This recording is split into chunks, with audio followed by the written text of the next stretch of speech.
A glória do Calvário. Por entre as vaias e a cruel zombaria da multidão, Jesus foi conduzido ao Gólgota. Ao transpor o limiar do pretório de Pilatos, impuseram-lhe sobre os feridos ombros a cruz destinada a Barrabás. Também foi colocada uma cruz sobre cada um dos 2 ladrões que seriam crucificados com Jesus. O peso do madeiro excedia as forças de Jesus, que estava fatigado e abatido.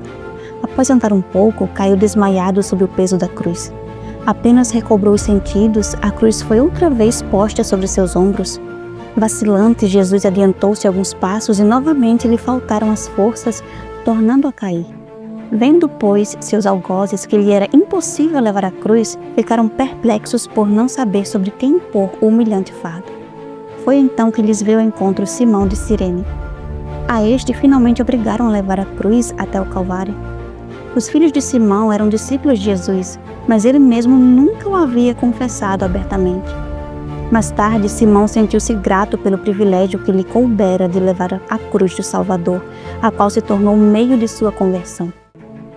As cenas que se desenrolaram no Calvário e as palavras que Jesus ali proferiu induziram Simão a reconhecê-lo como Filho de Deus. Tendo chegado ao lugar do suplício, os condenados foram logo amarrados sobre os respectivos madeiros.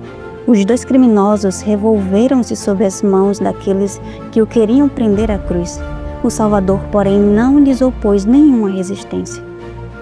A mãe de Jesus o havia acompanhado naquele pavoroso transe. Ao vê-lo sucumbir ao peso da cruz, seu coração estava ansioso por ir socorrê-lo, mas este privilégio lhe foi negado. A cada momento durante aquele trajeto penoso, ela esperava que Jesus se prevalecesse de sua virtude divina para desembaraçar-se das mãos da turba assassina. E agora que os acontecimentos atingiam seu fim, vendo ela como os condenados eram pregados sobre a cruz, em que angustiosa tensão ficou sua pobre alma, acaso aquele que tinha dado vida aos mortos consentiria em ser ele próprio crucificado? Permitiria ele, o Filho de Deus, que lhe dessem morte tão cruel? Devia ela, por fim, renunciar à fé em que ele era de fato o Messias? Viu também suas mãos serem estendidas sobre o madeiro, aquelas mesmas mãos que sempre se estenderam para abençoar os sofredores.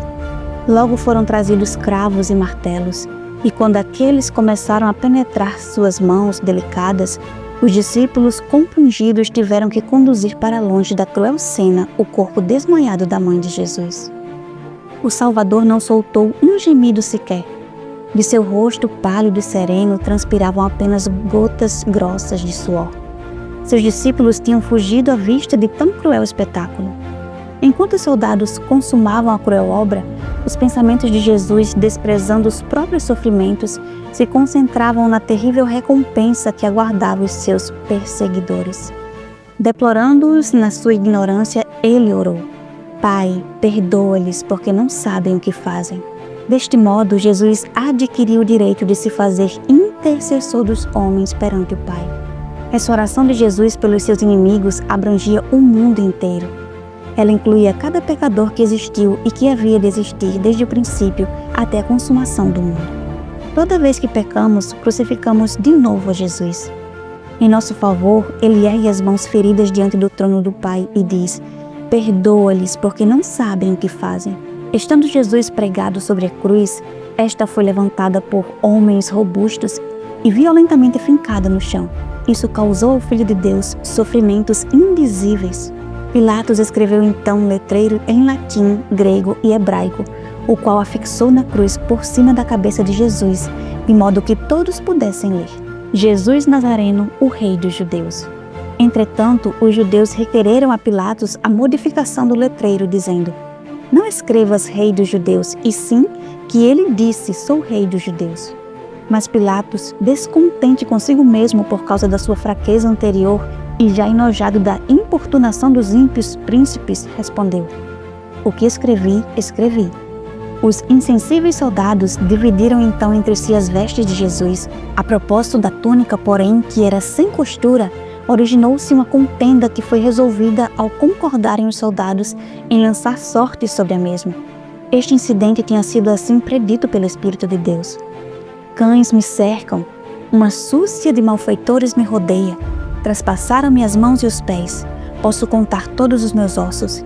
Eles me estão olhando e encarando em mim.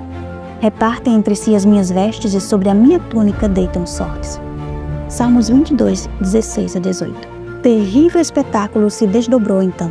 Os escribas e príncipes do povo, aliando as suas vozes às do povo, prorromperam em insultos e escárnios contra o Filho de Deus, dizendo: Se tu és rei dos judeus, salva-te a ti mesmo.